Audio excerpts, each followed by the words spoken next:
Muy buenos días a quienes entran en este momento a la transmisión de Cibey Live. La importancia geoestratégica de los mares y de los océanos a través de la historia ha sido bastante relevante. Esto por el movimiento económico mundial del transporte marítimo, así como los controles que se ejercen en los puertos, estrechos y diferentes canales. Los estados y aún más las potencias buscan mantener su poder en los océanos. Cada potencia busca aumentar su fuerza y presencia en los mares, como lo vemos en noticias y en temas de actualidad. Latinoamérica no es la excepción. Cada vez vemos mayor inversión e interés de parte de los estados de la región en ejercer control sobre su plataforma continental y en algunos estados lograr también incrementar la misma. Esta mañana vamos a dar una mirada a esta geopolítica del mar desde el estado.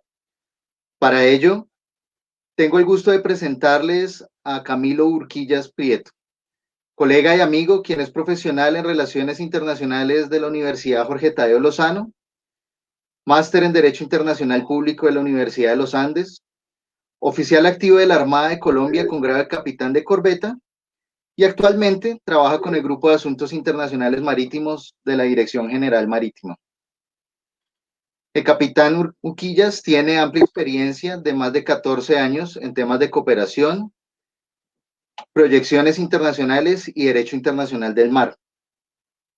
Es especialista en derechos humanos, derecho internacional humanitario y negocios internacionales y es profesor de cátedra en la Universidad Jorge Tadeo Lozano en las materias de Derecho Internacional del Mar y Seguridad Internacional. Asimismo, tiene una amplia experiencia en relaciones exteriores con países fronterizos, terrestres y marítimos, manejo de crisis fronteriza, operaciones coordinadas navales internacionales a nivel fluvial y marítimo.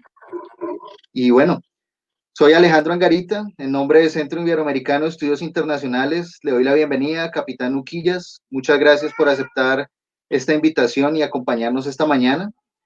Tenemos personas que se conectan desde varios países de Latinoamérica y me gustaría que nos contara cómo se ha encontrado en medio de esta situación de pandemia y cómo ha sido el desarrollo de su trabajo hasta ahora. Bueno, Alejandro, muy buenos días a todas las personas que se están conectando. Gracias por la presentación. Como tú decías, un gusto volver a vernos después de tanto tiempo de la universidad, ser compañeros y colegas. Un gran saludo a Daniel, que también por la invitación. Con respecto a la pregunta, Alejo, ¿qué te cuento? Pues la verdad nosotros aquí en la Dirección General Marítima no paramos, nosotros seguimos la pandemia a raíz precisamente de las condiciones en las que se encontraba el país. Para todo, pues como todos saben, lo primero, o bueno, dentro de las medidas que se tomaron fue cerrar precisamente los aeropuertos. Cuando se cierran los aeropuertos, pues la economía se empezó ya a ver muy afectada más o menos en el mes de abril, pero en el caso marítimo, nosotros como DIMAR, viendo las consecuencias que hubiese generado haber cerrado los puertos, perdón, puertos y muelles marítimos, se toma la decisión de continuar, incrementar de una manera u otra las medidas sanitarias precisamente para evitar brotes o contagios en ciudades donde están los puertos. Imagínense, donde no se hubieran tomado las medidas adecuadas, un brote por un buque de China que hubiese llegado a China y, por ejemplo, a Cartagena. Entonces, pues Cartagena en marzo, bueno, el país en sí no estaba preparado en marzo para haber tomado, para haberse enfrentado a una pandemia de este tipo, por lo cual, pues, lo que las costas y puertos en Colombia continuaron trabajando. Yo creería que se duplicó, se triplicó el trabajo, porque pues todo el comercio empezó a llegar, ya por vía aérea se canceló y tocó empezar a incrementar el trabajo en los puertos. Entonces, creería que por esa razón nosotros aquí en la Dirección General Marítima y y la Armada Nacional, las instituciones que tenemos que ver con la protección, administración, control de los mares, tuvimos que seguir trabajando pues para evitar que la pandemia se sintiera mucho más a nivel económico. Imagínense, pues pongo esto a consideración del público, imagínense donde hubiéramos cerrado absolutamente todos los puertos. Se cerró específicamente, pues ya para culminar la pregunta, se cerró, por ejemplo, para los cruceros. Para los cruceros sí tocó tomar unas medidas muy específicas, porque pues un brote en un buque con 6.000 personas, con 3.000 personas, llegando a Cartagena, pues habría sido una catástrofe mucho más grande de la que nos tocó afrontar. Pues, entonces, por eso, pues aquí continuamos al frente del cañón, como se dice coloquialmente. Qué bueno. Muchas gracias, capitán Uquillas.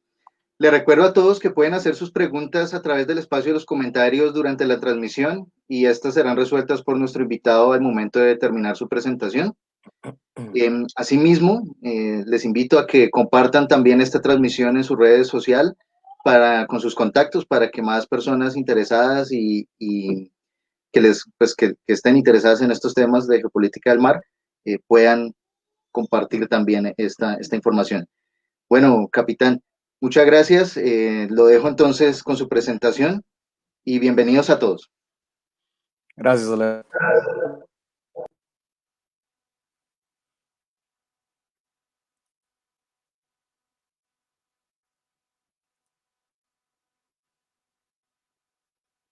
¿Ya ves la presentación?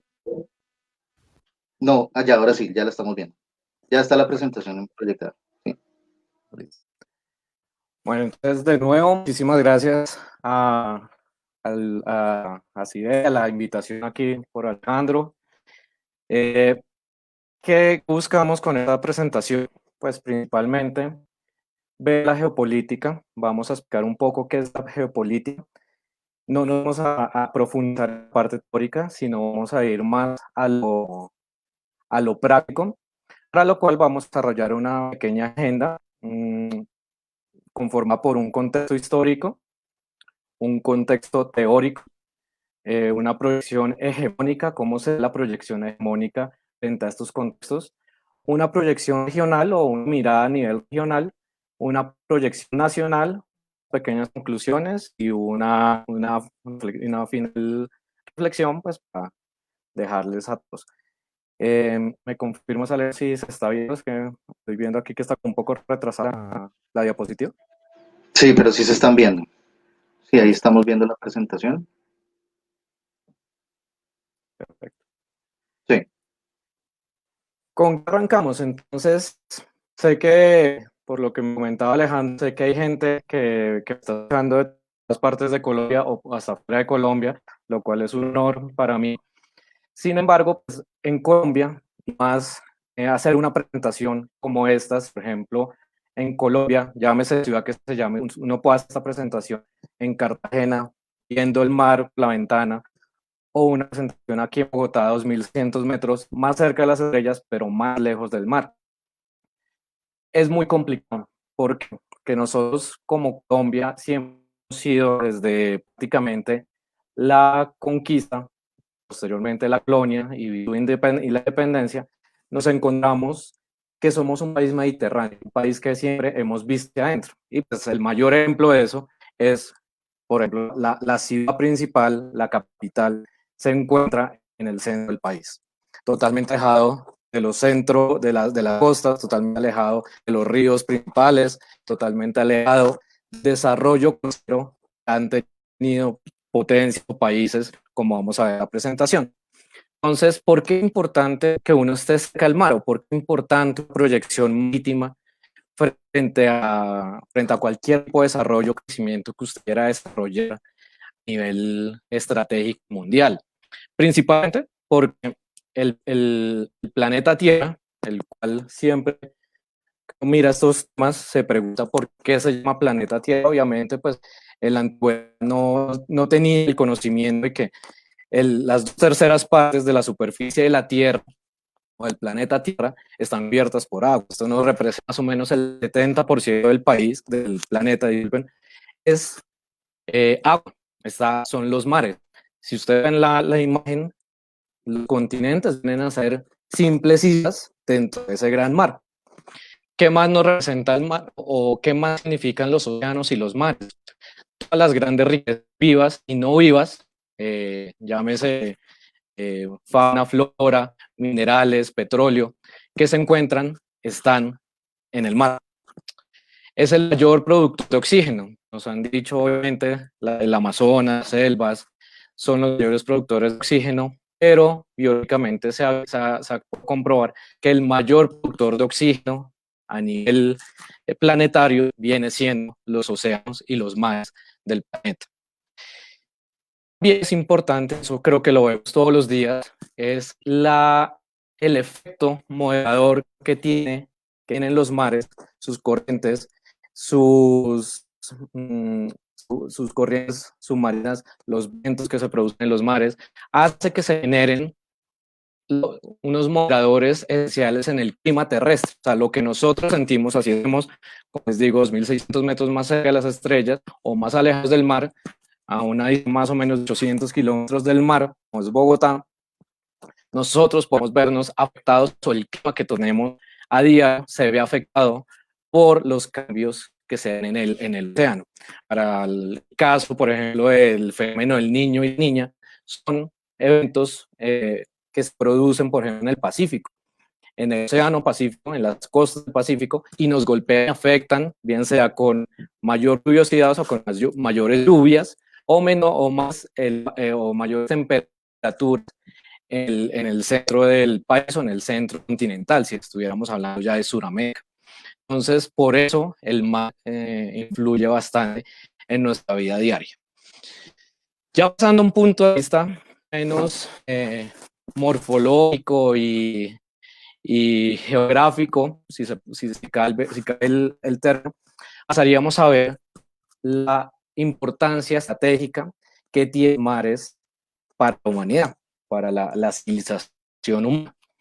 Entonces, podemos encontrar que se maneja el 90% de la carga. Todas estas líneas que ustedes ven en la ayuda son líneas marítimas que existen.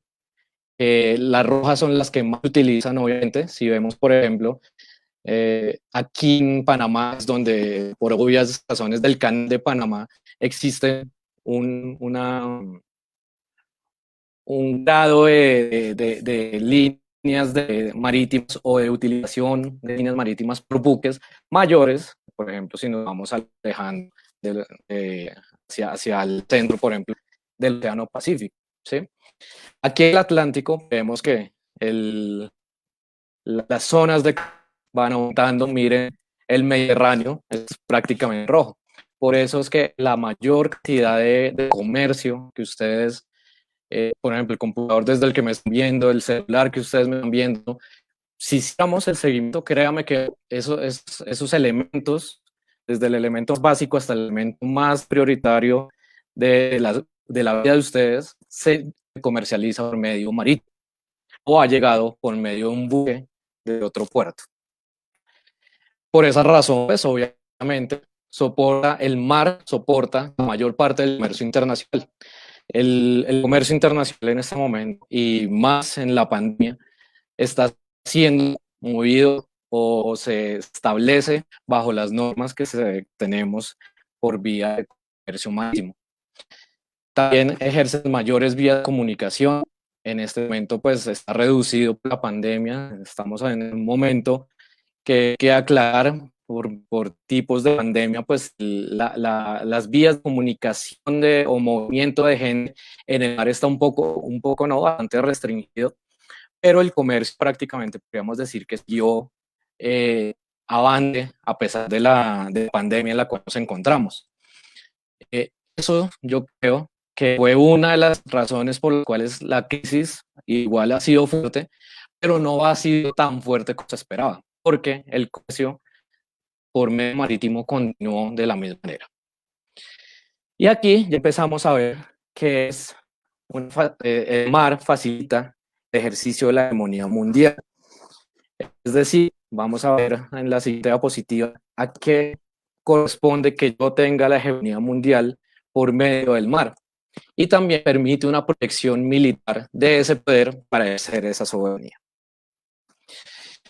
En la historia, entonces, vamos, aquí me ayudo de una frase de un historiador geopolítico inglés británico, Geoffrey Till, que aún vive, aún está un asesor, por ejemplo, a la Armada Real Británica, también a los Estados Unidos, y nos hace una frase en la cual prácticamente me da la inauguración a mi presentación, la cual es: el mar, permítame leer, el mar es el centro de la prosperidad y seguridad de todas las naciones.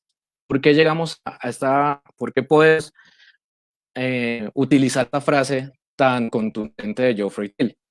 Precisamente en la antigüedad, todo el poder estaba considerado en el sector del mundo, es decir, en lo que hoy es Euroasia. Más o menos las culturas, las civilizaciones antiguas, quienes estuvieran en esta zona, tengo el láser, es decir, lo que hoy más o menos viene siendo Turquía, los países de Europa Oriental, el sur de Rusia, el norte de África, la parte oriental de Asia.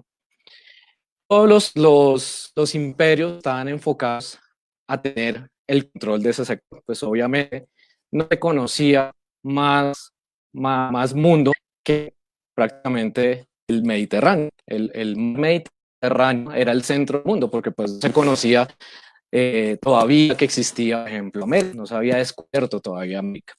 Por lo cual estaríamos en un punto de telurocracia. ¿Qué es telurocracia? Es toda, aunque en esta época antiguas no existía el concepto de geopolítica. Geopolítica, ya vamos metiéndonos en el tema, política que yo como Estado o como un imperio me puedo expandir para generar más influencia a nivel mundial. En este caso, pues el mundo se reducía simplemente al Mediterráneo, se conoce muy poco, por ejemplo, China, muy poco, por ejemplo, Japón, por lo cual el centro del mundo era esta zona. Posteriormente, cuando los españoles y los portugueses se avientan a conocer o a tratar de darle la vuelta al mundo, recordemos que en ese momento el imperio otomano bloquea Constantinopla, los cristianos, son los que están aquí aquí en Europa, ya tienen paso hacia Medio Oriente, ya no pueden comercializar con Medio Oriente y mucho menos con China, por lo cual es necesario encontrar otra ruta para llegar precisamente a lo que yo conocía en las Indias. Es de esta forma que se da cuenta y salen esperando que encontrar rápido las Indias, pero se encuentran con otro continente, se encuentran con todo el continente americano. Es de esta manera que podríamos decir que gracias a los españoles, a los portugueses, posteriormente a los holandeses, a franceses, se cambia de una telurocracia a una talasocracia, es decir, pasar de mirar solamente la parte de tierra para pasar a toda mi geopolítica o toda proyección que yo deseo realizar es a través del mar. Esto lo tuvieron muy presente y lo descubrieron, pues obviamente son una isla, los británicos. Los británicos, estamos hablando más o menos, América y Portugal fueron los dueños del mundo gracias a su talasocracia, aproximadamente 400 años, 4 siglos, pero el imperio británico empieza a dar cuenta que solo proyectándose de una manera máxima van a dominar el mundo, y efectivamente lo hicieron. Desde el siglo más o menos 17, 18, 19, el mundo fue colonizado por los británicos. Los británicos tenían colonias en absolutamente todo el mundo. ¿Para qué los británicos? Porque los británicos se dan cuenta que esta es la mejor manera de dominar el mundo, ser una hegemonía mundial. Precisamente porque el que domine el mar, el que tenga un dominio no solo administrativo del mar, sino un dominio desde el punto de vista naval con fuerza del mar, va a ser precisamente el que va a dominar todas esas rutas comerciales les explicaba anteriormente. Quien tenga el dominio de rutas comerciales, pues prácticamente va a ser el dueño del mundo. Es de esta manera entonces que estamos hablando ya siglo XVIII, finales del siglo XVIII, del siglo XIX, se empiezan estamos en imperios, grandes imperios, el imperio británico, el imperio ruso, el imperio otomano, el imperio austrohúngaro. Entonces son grandes imperios que estaban expandiendo, pero necesitan un espacio vital dentro de la geopolítica. Es precisamente yo cómo me va a expandir, que uno de los que mayor pudo realizar o quien aplicó muy bien lo del espacio vital alemán con los nazis, que empezaron a decir, nosotros somos un pequeño estado, un pequeño país, necesitamos un espacio vital, y por eso empiezan a invadir otros países. De esta manera, de la misma manera, los británicos empiezan a expandir su espacio vital en absolutamente todos los ríos, todos los mares, hasta que llega más o menos en 1804, en 1804, perdón, pues nace el almirante Alfred Mahan. ¿Quién es el almirante Alfred Mahan? Es considerado el primer y mayor estratega naval o marítimo que ha existido. En su libro, en su obra, La influencia del poder del mar en la historia entre 1660 y 1783, que nos dice precisamente, Mahan, el almirante Mahan, era americano, era de Estados Unidos, pero se da cuenta de todo el poder que generó los británicos y empieza a proyectar esa hegemonía, pero desde los Estados Unidos. Los Estados Unidos comprenden perfectamente que lo que hay que hacer es expandirse por los mares, pero con la diferencia que no crean colonias, sino dominando la mar de mar, el mar por completo, para tener un control de las vías comerciales. Vuelvo al punto, que domine las vías comerciales y voy a tratar de hacer los símiles o la proyección a lo que vivimos hoy. Los dueños o los países hegemónicos de hoy en día son precisamente los dueños, las grandes navieras, los grandes buques, de los grandes puertos. Entonces, quien tenga todo eso prácticamente o va a ser el hegemón o va a tener mucho poder a nivel mundial. Mahan más decía, es necesario desarrollar esas vías comerciales para generar riqueza. Y esa riqueza debe ser invertida en generar una marina fuerte. ¿Qué es una marina? Es generar buques que vayan detrás de sus buques comerciales para protegerlos, por ejemplo, de piratas, para protegerlos de otros estados que quisieran realizar o generar algún tipo de daño a estos buques que generan comercio para su estado. ¿Qué se busca principalmente? El control de las vías de marítimo y, como ya les decía, Estados Unidos prácticamente desde finales de 1800, comienzos de 1900, aplicó esta política y es la política que tiene en día. Hoy en día, los Estados Unidos se basan principalmente en su política de poder marítimo y poder, de poder marítimo y poder naval, está principalmente generada gracias a Almirante Mahan. ¿Cómo se da hoy en día?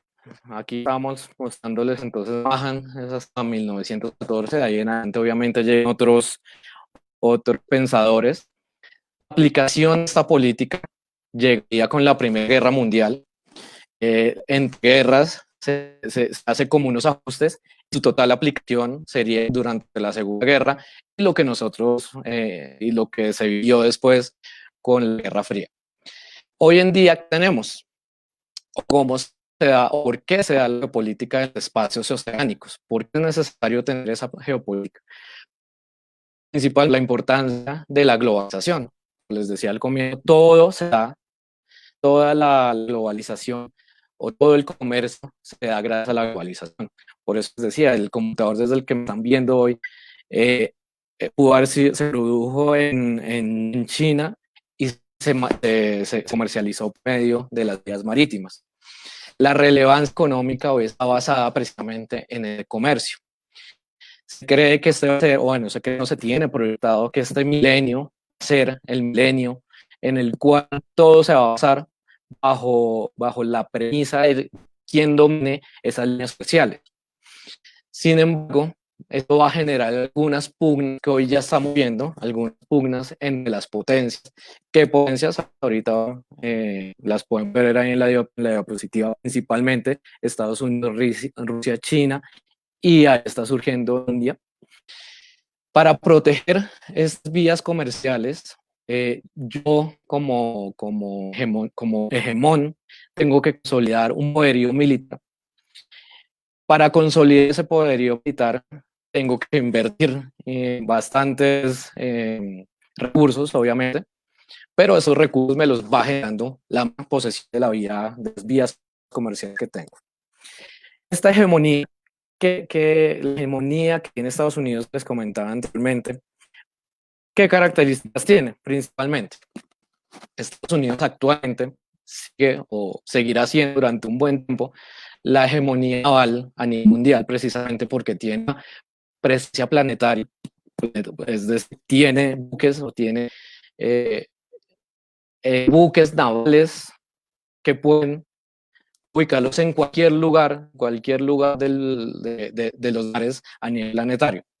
Y puede defender sus intereses en cualquier lugar del mundo, en cualquier lugar, en cualquier tiempo y en cualquier momento que sea necesario. Por eso, Rusia y China se los ve para hacer hegemonías, por ejemplo, en el caso de China, lo ve uno todavía muy rezagado porque para hacer hegemonía no solo es el punto, hay solo que analizarlo desde el punto de vista económico, sino desde el punto de vista también armamentístico. Entonces, Estados Unidos sigue siendo la potencia o hegemonía a nivel armamentístico y más, ahora lo vamos a ver en la diapositiva, y más lo vamos a ver a nivel naval. Rusia, ¿qué busca? Por su lado, Rusia, ustedes saben, Rusia, el mayor problema que tiene es que sus mares, la mayor cantidad del año están congelados, lo cual necesita buscar lo que ellos han llamado mares azules o mares calientes, que es buscar salidas hacia el Mediterráneo o buscar salidas hacia el Mar Índico. ¿Por qué? Porque no tiene controles, no tiene puertos en este sector, pues prácticamente va a quedar aislado de esta carrera por el control de los mares. Lo vemos principalmente sobre el Mar y sobre el Mar Mediterráneo. Por su lado, China, ¿qué busca? Es principalmente una consolidación de fuerza naval. Están invirtiendo muchos recursos para ver si algún día, uno al estudiar esto, calcula que China lo podría lograr en unos 10 años, teniendo en cuenta la industrialización tan avanzada a nivel naval que están utilizando en este momento.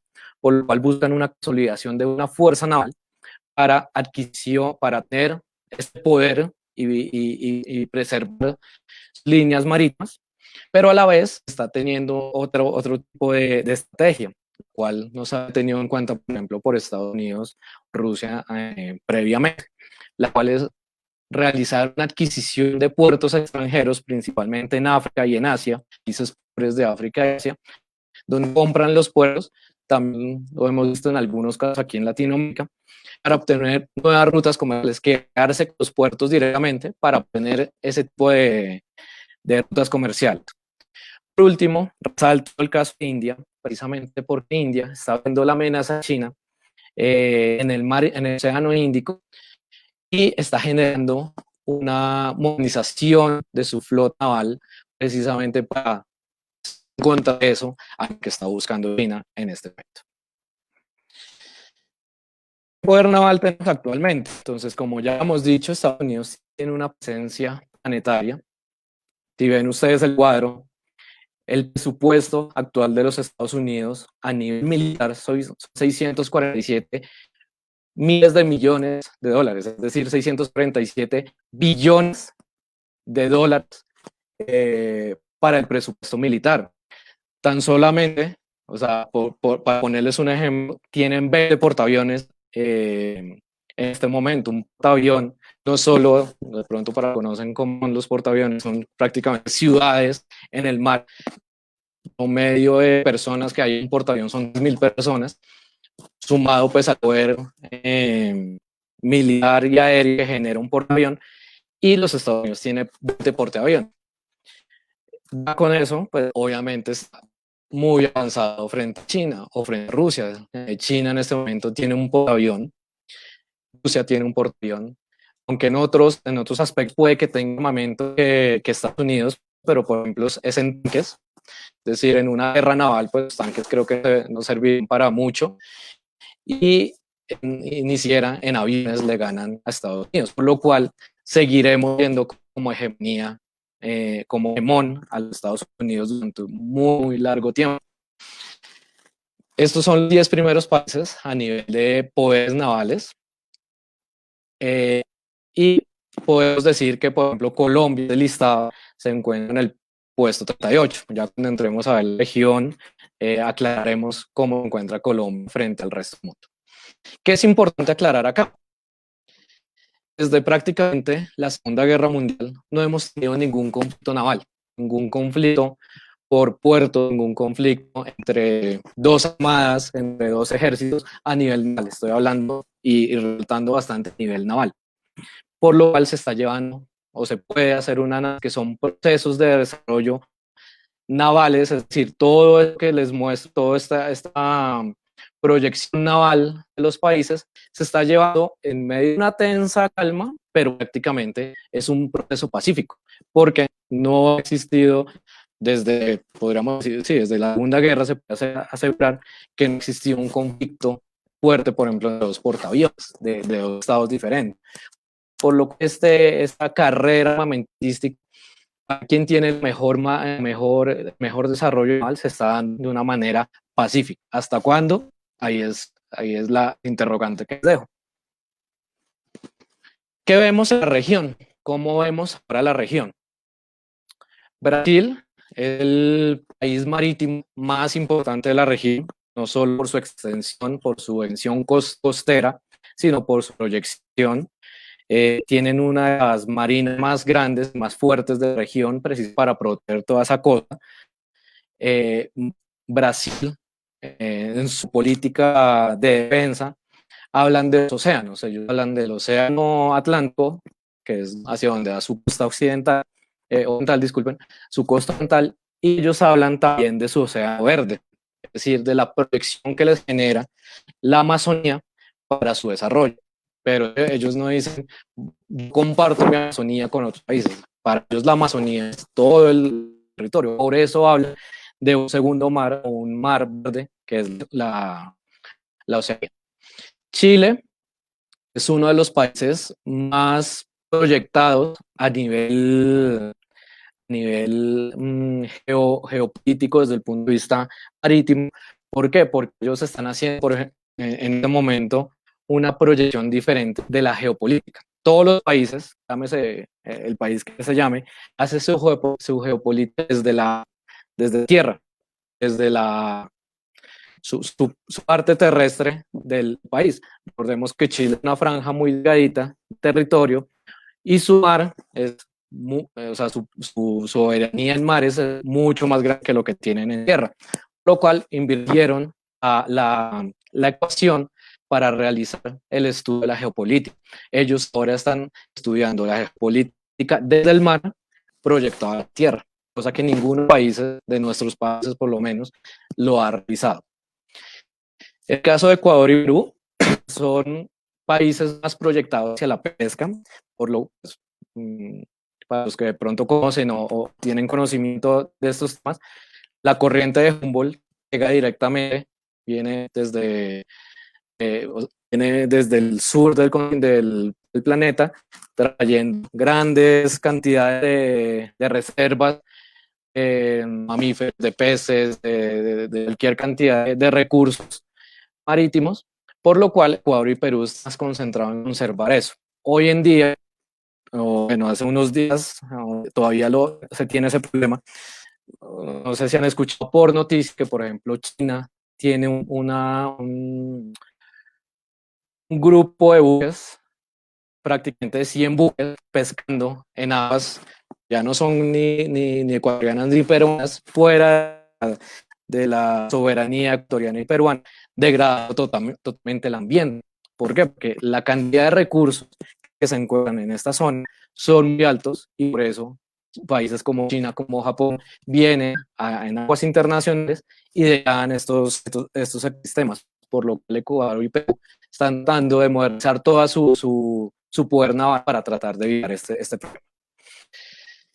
Si vemos, contrario a Chile y Brasil, nuestros países crecemos de una tala política, es decir, ya les contaba qué es la política, es generar protección estratégica, proyección de mi Estado basada desde el punto de vista del mar.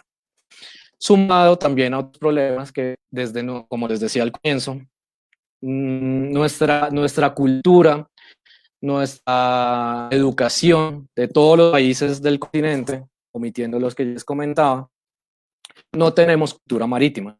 Y el caso, de ahorita lo voy a explicar con más detenimiento, es el caso de Colombia. Colombia tiene dos océanos, pero si nosotros vamos cuál es la proyección marítima de Colombia, fuera de la institución que estamos metidos todo el día en estos temas, creo que absolutamente nadie lo conoce, teniendo menos. ¿Listo?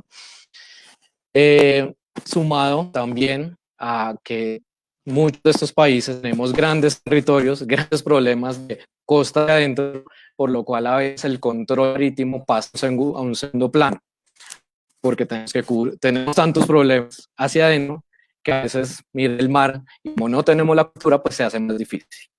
Sin embargo, a nivel, por ejemplo, de las armadas, a nivel de las instituciones que se encargan de la administración de los mares, se están realizando muchas operaciones precisamente porque las armadas no alcanzan a cubrir toda la extensión, entonces para protegerse entre varias armadas, hacemos convenios, hacemos unos tipos de acuerdos para generar vigilancia de manera cooperativa. De esta forma que llegamos a Colombia. Entonces, todo el mundo, ustedes van a preguntar, pero este capitán solo habla más de Colombia. Y no, es precisamente hacer un contexto para que ustedes tengan idea de qué nos encontramos. Voy a hacer una pregunta, así obviamente no me pueden responder porque no estoy viendo, pero se las dejo, intenten responderla durante 5 segundos sin googlear. Y la pregunta es, ¿cuántos países limítrofes tiene Colombia? ¿Con cuántos países limítrofes tiene Colombia? Y voy a volver la presentación para que no hagan trampas. ¿Cuántos países tiene Colombia fronteras? Si uno piensa en el colegio, llámese en el colegio aquí en Bogotá, llámese en Cali, llámese en Cartagena, a uno se le enseñaron que las fronteras de Colombia eran 5. ¿Por qué? Porque siempre mirábamos única y exclusivamente las fronteras terrestres.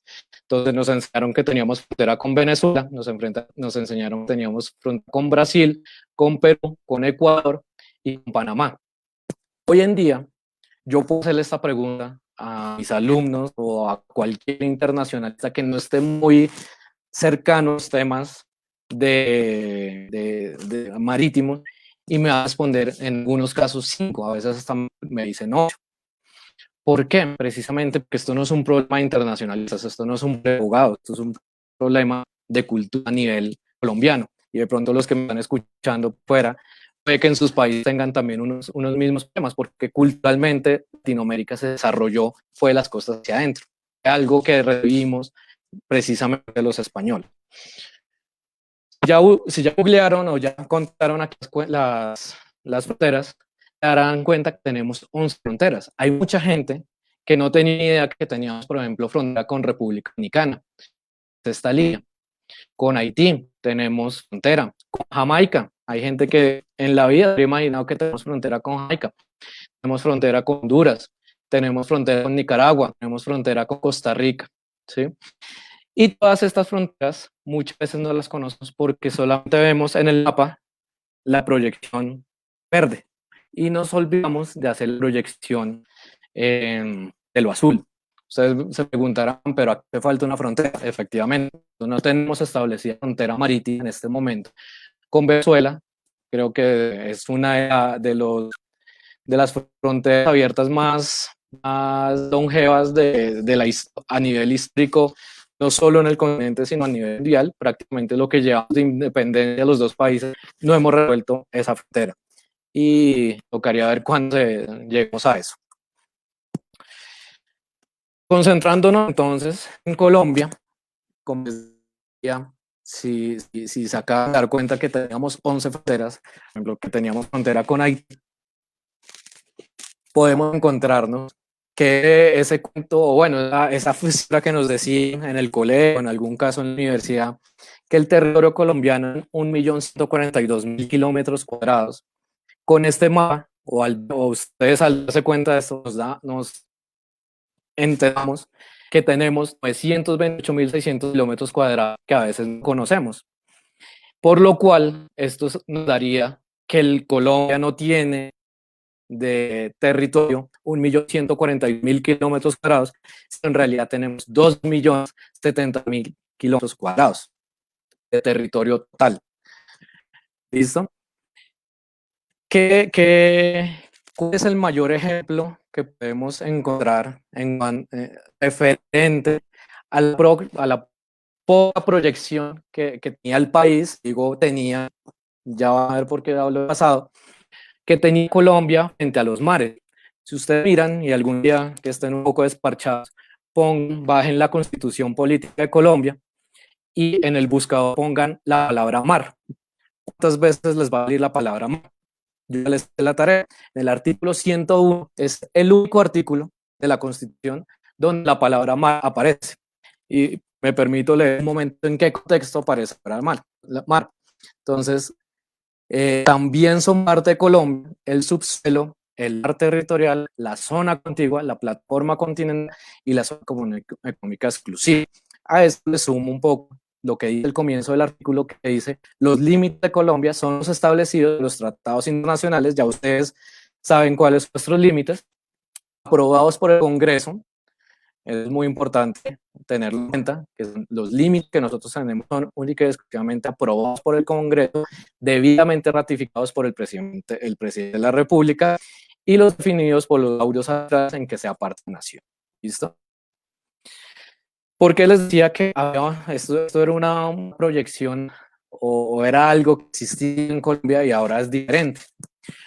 En marzo de este año se firmó el COMPES, un COMPES que es un Consejo Nacional de Política Económica y Social, el COMPES 3990, que basa principalmente toda la política pública proyectada a Colombia, que Colombia tiene que ser una potencia bioceánica sostenible, es decir, una potencia, ya sabemos, una potencia marítima y naval, bioceánica, por los dos océanos que tenemos, el océano Pacífico y el mar Caribe que tenemos, sostenible, es decir, en el tiempo vamos a mantener, esto está proyectado 2030, es decir, tenemos 10 años, prácticamente menos de 10 años para realizar esta política.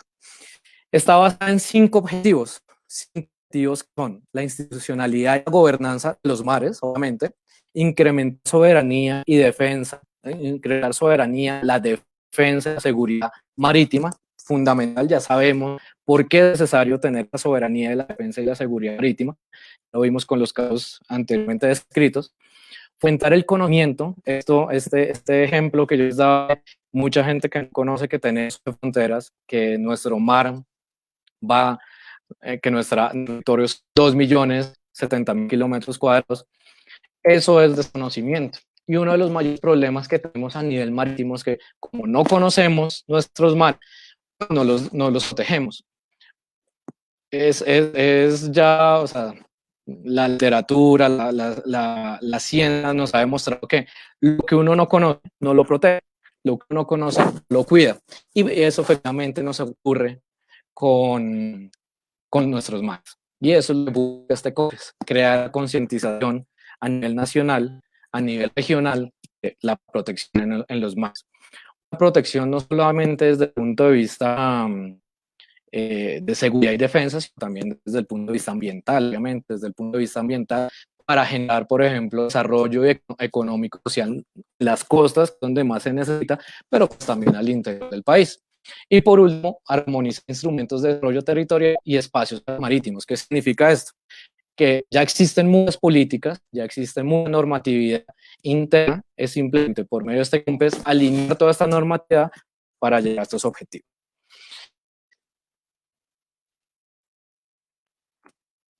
¿Qué tiene o qué herramientas nos da este COMPES?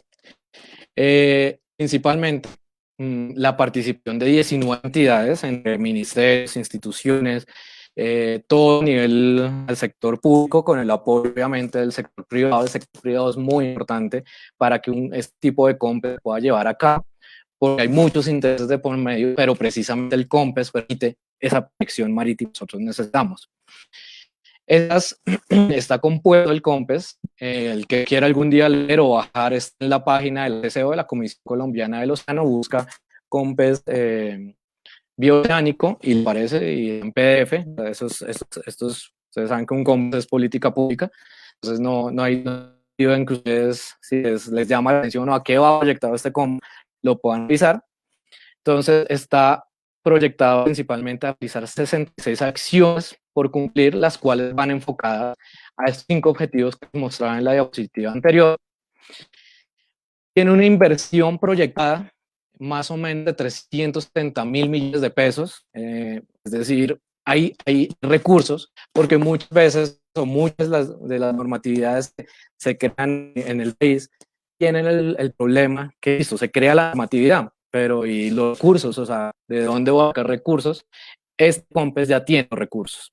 ¿Y cuál es la mayor proyección de este COMPES? Pues principalmente proteger esos 650.000 kilómetros cuadrados en el mar Caribe y los 330.000 kilómetros cuadrados en el Océano Pacífico, que si ustedes miran o revisan el mapa que yo les mostré al comienzo, equivale al 44.86% del territorio colombiano. De esta manera, entonces, ya para ir terminando, llegamos a unas conclusiones que son principalmente que es necesario ejercer una clara y completa soberanía en los espacios marítimos para su protección. Si no ejercemos como país, como Estado, como nación, una clara y completa soberanía, pues precisamente vamos a empezar a ver un poco limitado o con alguna ausencia de proyección nuestros mares.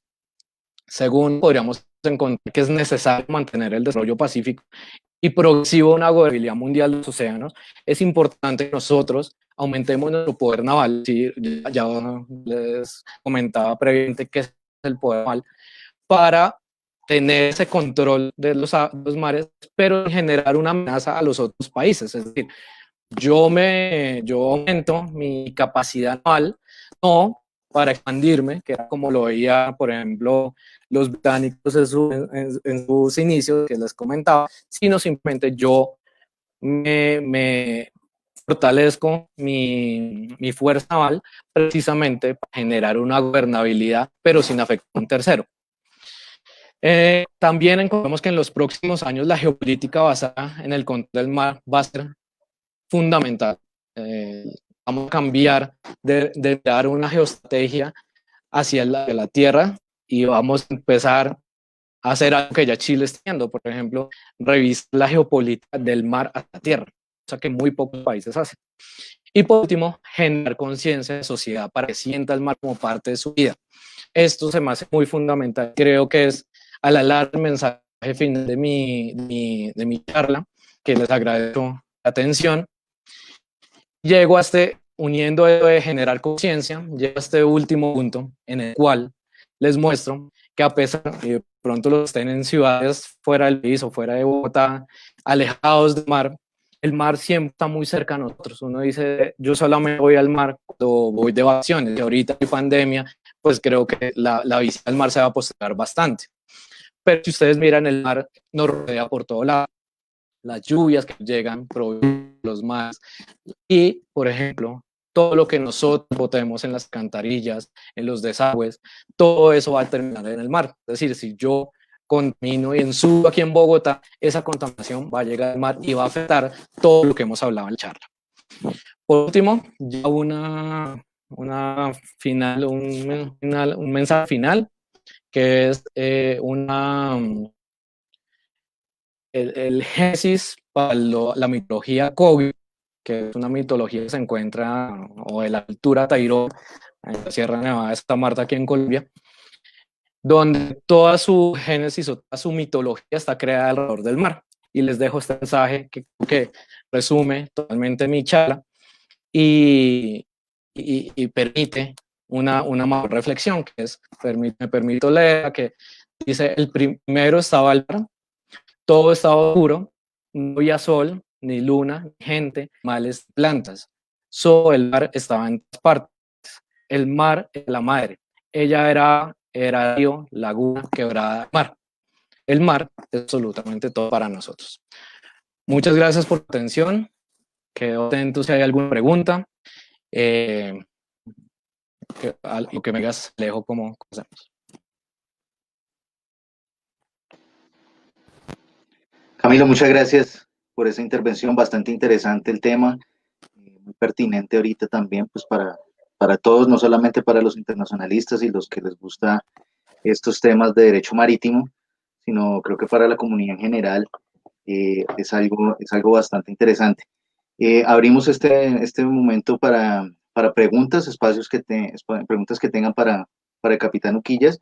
Y bueno, pues yo quisiera como de pronto iniciar eh, con algunas, y es de pronto, de pronto que nos explicaras, eh, pues, qué hace que sigamos hablando de la geopolítica del mar y no de la oceanopolítica, que pues es un concepto que se ha estado ya empezando a utilizar ampliamente en otros países de la región y que bueno, pues tenemos conocimiento de que fue creado en Chile, entonces pues de pronto, ¿por qué no se utiliza más ese término en vez de la geopolítica? Que se sigue hablando de la geopolítica y bueno, pues ya estaría mejor hablar solamente de la oceanopolítica, ¿no? En estos temas ya del mar. Bueno, principalmente, ¿cuál es el mayor problema? O enfocándolo aquí en la región, es netamente cultural.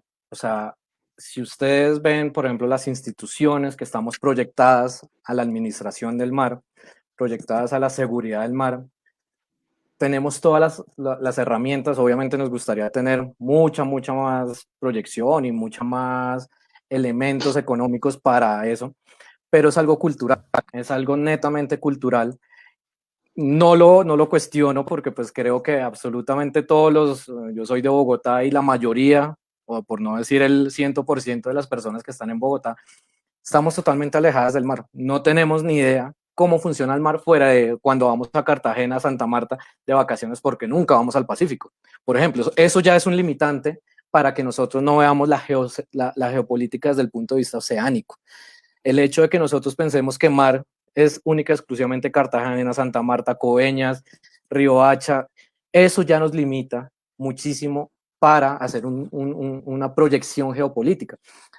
Muy poca gente conoce, por ejemplo, el Pacífico, precisamente por el desarrollo tan diferente que tiene cada una de las costas, hace que esa proyección geopolítica sea muy difícil a nivel interno, o sea muy difícil cambiarle el chip a nivel político, a nivel social, a nivel económico, en el cual tú puedas vender unos proyectos de ley ante el Congreso, en los cuales vas a realizar proyección al mar, pero entonces está, por ejemplo, el túnel de la línea. Entonces, pues los políticos van a tirar, o los que toman decisiones, los tomadores de decisiones van a tirar más hacia el lado del desarrollo interno del país. Entonces creo que es algo más cultural.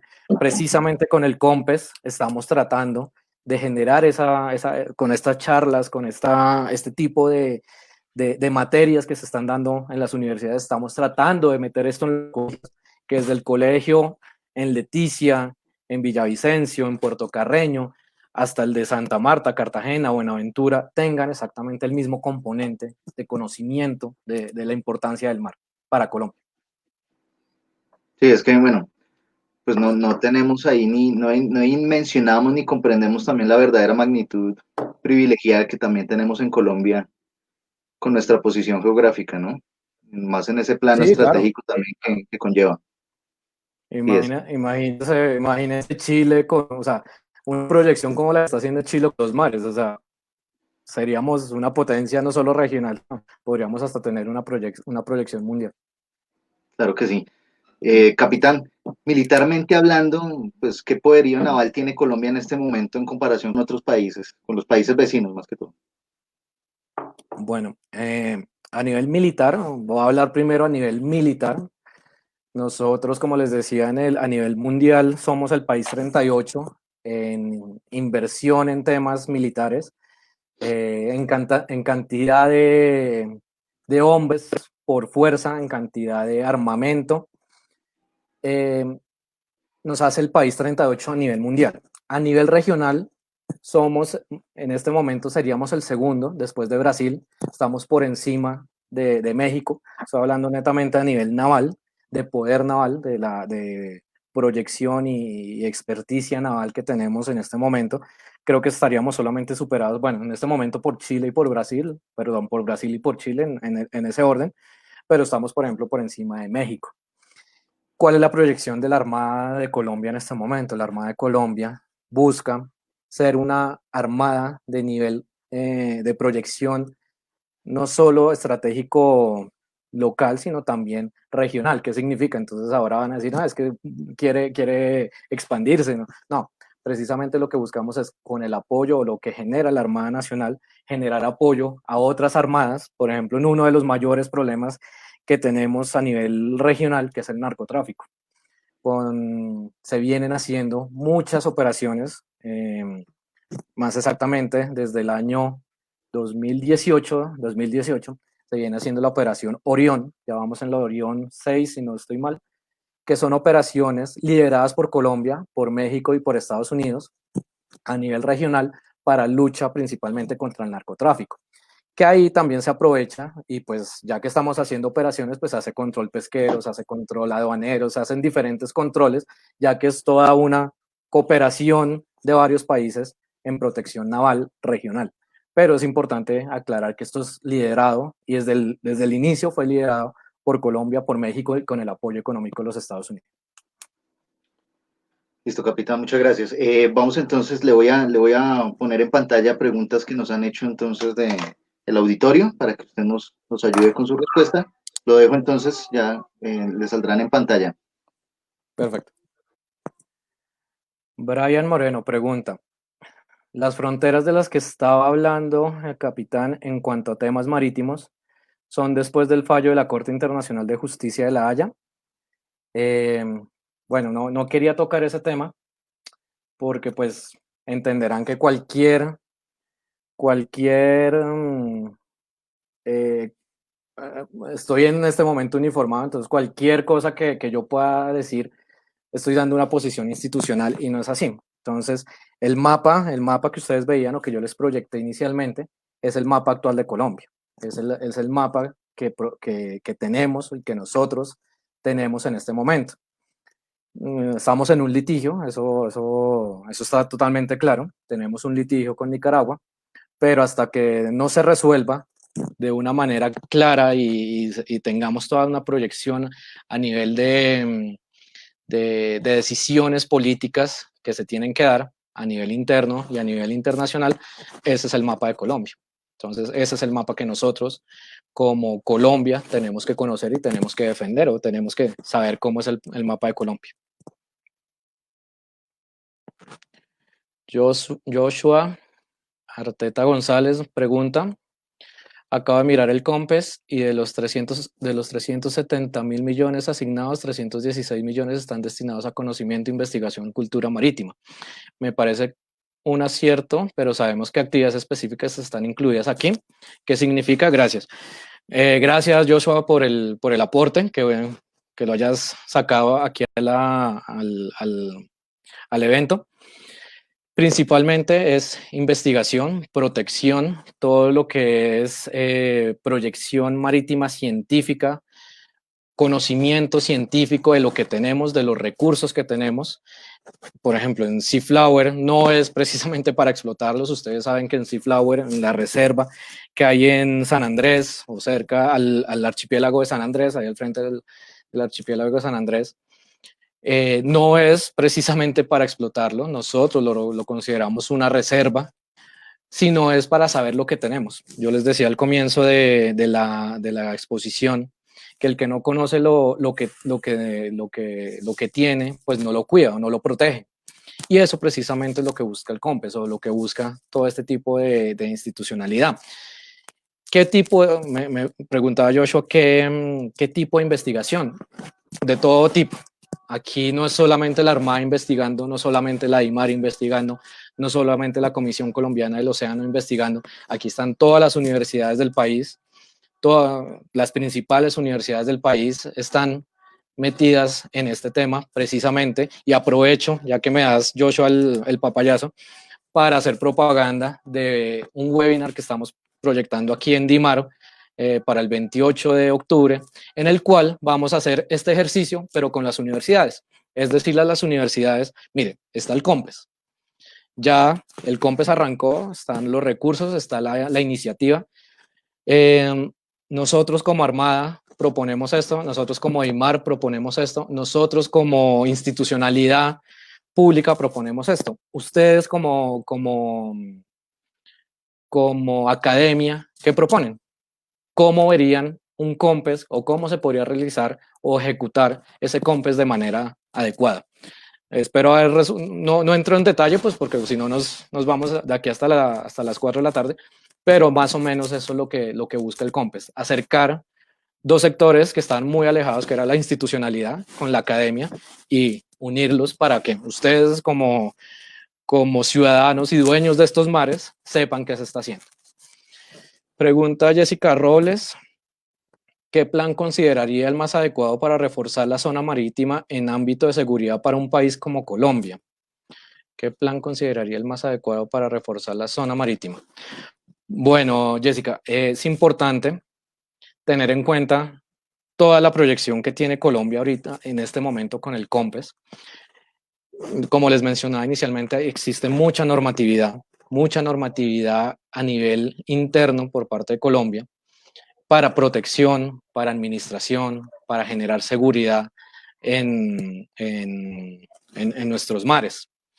¿Cuál sería esta proyección? Precisamente con el COMPES. Puede que el COMPES, y por ejemplo Joshua, que ya lo leyó, ustedes que lo estén leyendo en este momento, habrá cosas que nos faltaron, obviamente, porque estos ustedes saben que son políticas que están proyectadas más o menos a unos 4 años, pero se vienen realizando casi 2 años antes. Entonces puede que haya cosas que haya falta, que hicieron falta en su momento, por lo cual podríamos empezar a mirar, por ejemplo, ejercicios como los que nos salgan con la academia, empezar a condicionarlos un poco mejor, a condicionar este tipo de políticas más enfocado a la protección y seguridad de las zonas costeras. Podría ser, sin temor a equivocarme, que nosotros, en este momento digo nosotros, la Armada Nacional, la DIMAR, la Comisión Colombiana del Océano, todos los institutos que de ahí se derivan o las direcciones que de ahí se derivan, estamos totalmente comprometidos en la protección de nuestros océanos. Para el ejemplo, lo que les comentaba de los buques chinos que llegaron a las Islas Galápagos en Ecuador, nosotros prendimos inmediatamente las alertas porque no podíamos permitir que un solo buque ingresara a aguas colombianas a llevarse nuestras riquezas. Entonces, ese es el compromiso que tiene actualmente, constitucional, obviamente, constitucional, es un compromiso constitucional, artículo 217 de la Constitución, en el cual se le dan las instrucciones a las fuerzas militares, específicamente a la Armada, que es generar su soberanía, la soberanía y protección de los mares y océanos. Teresa Romero nos pregunta, ¿cree usted que existe una solución favorable para países como Filipinas o Vietnam ante conflictos que mantiene contra China en la disputa del mar meridional de China? ¿O se mantendrá el poder de la gran potencia?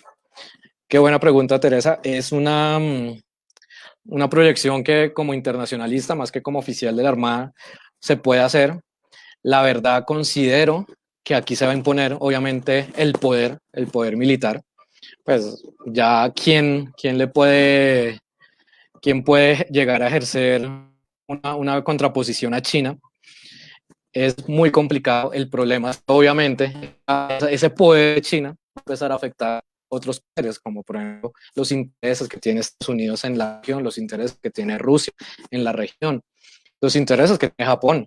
Japón tiene demasiados intereses en estos mares, por lo cual va a ser que en un futuro, más que un litigio llevado ante la Corte Internacional de Justicia, sea necesario el poder. Entonces, por eso les decía, hasta el momento todo ha sido muy pacífico. Todo este escalonamiento de generación de poder naval ha sido pacífico, pero vamos a ver hasta cuándo. Y por ejemplo, eso que nos preguntaban ahorita puede ser uno de los detonantes que cambie este panorama pacífico a un poco más de conflicto.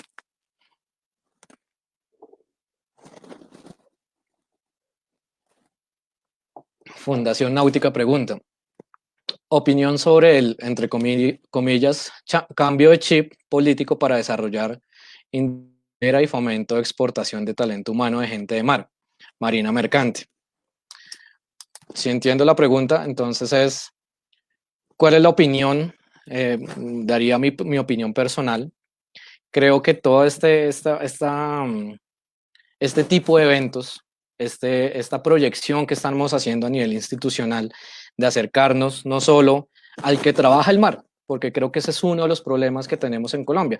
En Colombia la gente que sabe del mar es gente que se ha dedicado única y exclusivamente a este tema, pero el colombiano del común, el colombiano normal, no conoce estos temas en profundidad.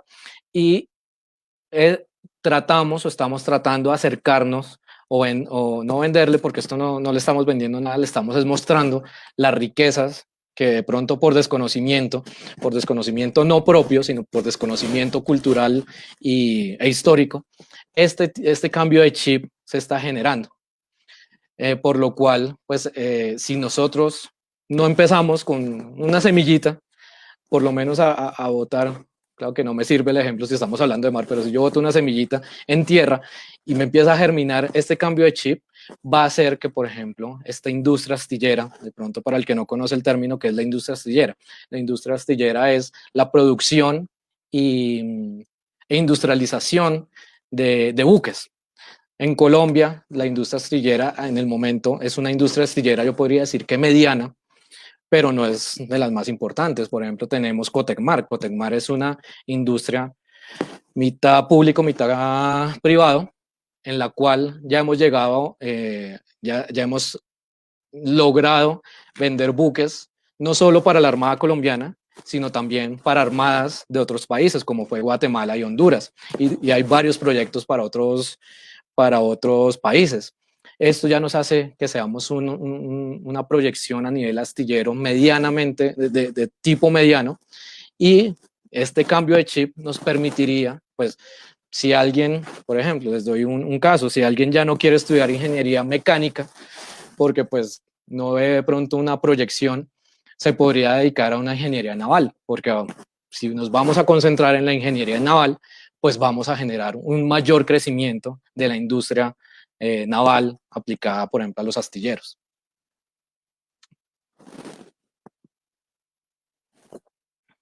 Chelita Soto dice, en cuanto al tema sobre patrimonio cultural subacuático a nivel latinoamericano, ¿qué país tiene mejor legislación o protección para este patrimonio? Bueno, y sí, la verdad, me considero un poco corto en este tema. Sí, la verdad, pues nosotros aquí en DIMAR somos los encargados de toda la protección del patrimonio cultural sumergido, pero la verdad sí preferiría pecar y decir no tengo conocimiento a nivel regional quién tiene mayores políticas, porque la verdad no lo conozco. Ahí sí, la verdad, prefiero no pecar y no ir a decir algo que no es cierto. Roxana Victoria, ¿cómo ve el tema de cooperación de ríos transfronterizos?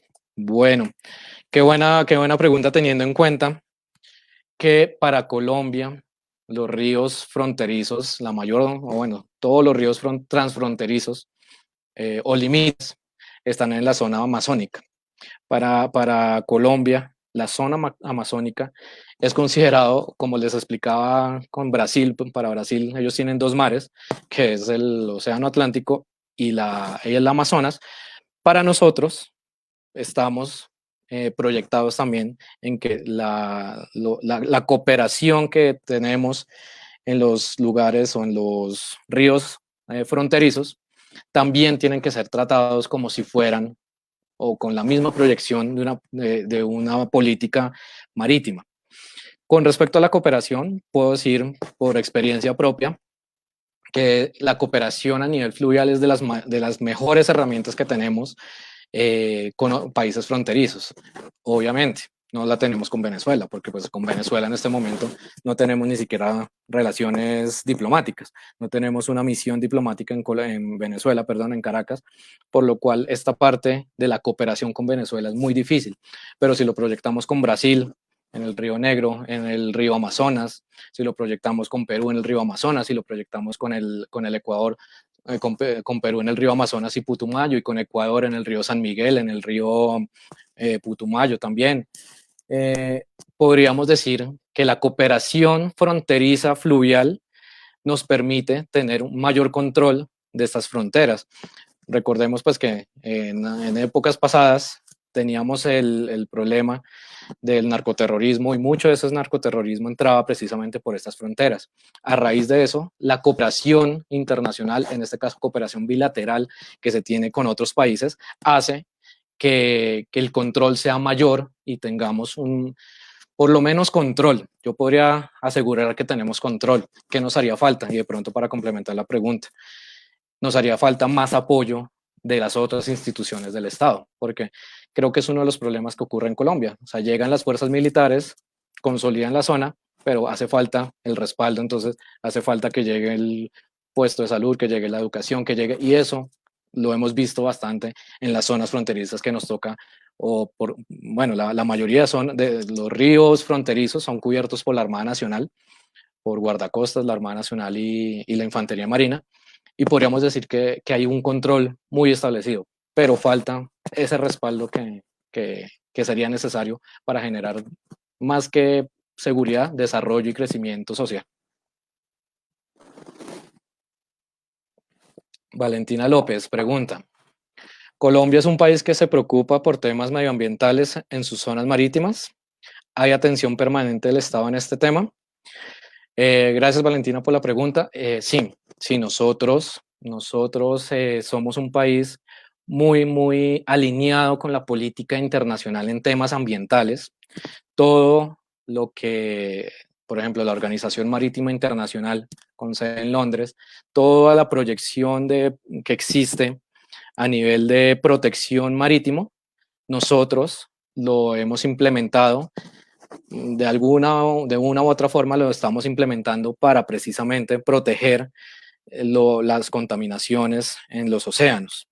¿Que hace falta un poco más de control? Sí, pero existe la normatividad, existen las autoridades y existe pues la dirección. Por ejemplo, la Dirección General Marítima es una de esas entidades que está proyectada para la protección ambiental, o para generar una administración de protección ambiental en las costas, y no solamente en costas, sino en los mares.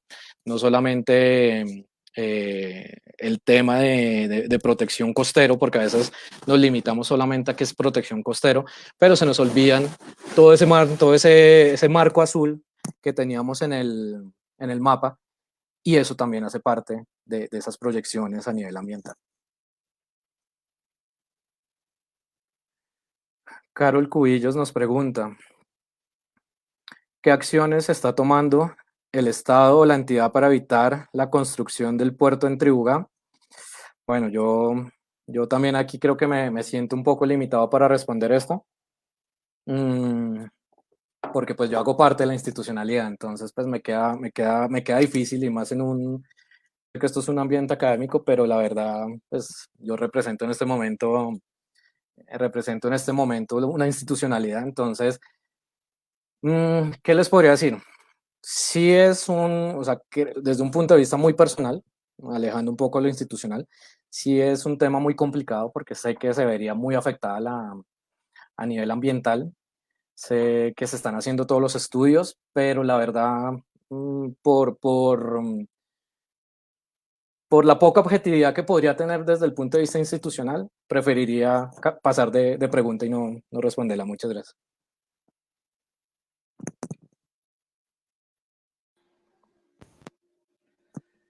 Capitán Uquillas, muchas gracias. Estoy pues muy agradecido por su presentación en nombre del CIBEI, de la comunidad que nos acompaña, y ha sido un gusto tenerlo en este espacio. Le deseo muchos éxitos en sus labores y bueno, también un excelente resto de día, Capitán Uquillas. Listo, Alejandro. No, muchísimas gracias. Agradecerle a la gente, agradecerle ese tipo de preguntas, lo motivan a uno, porque significa que la gente sí está consciente de lo que queremos, de cuál es el objetivo de toda esta proyección marítima que quiere hacer Colombia. Le agradezco a cada uno de ustedes la atención y pues aquí en la Armada, en la DIMAR en este momento, quedamos atentos pues a cualquier colaboración, a cualquier apoyo que pudiésemos brindarles, no solo a nivel institucional, sino pues también en cualquier apoyo académico que les podamos brindar. Muchas gracias, Alejo, por la invitación y les deseo muy, muy buen día y cuídense mucho. A ti, muchas gracias. A los asistentes que nos acompañaron hoy, les agradezco y les extiendo una invitación para que se conecten de nuevo con nosotros el miércoles 16 de septiembre. Vamos a estar a las 6 de la tarde en Cibey Live.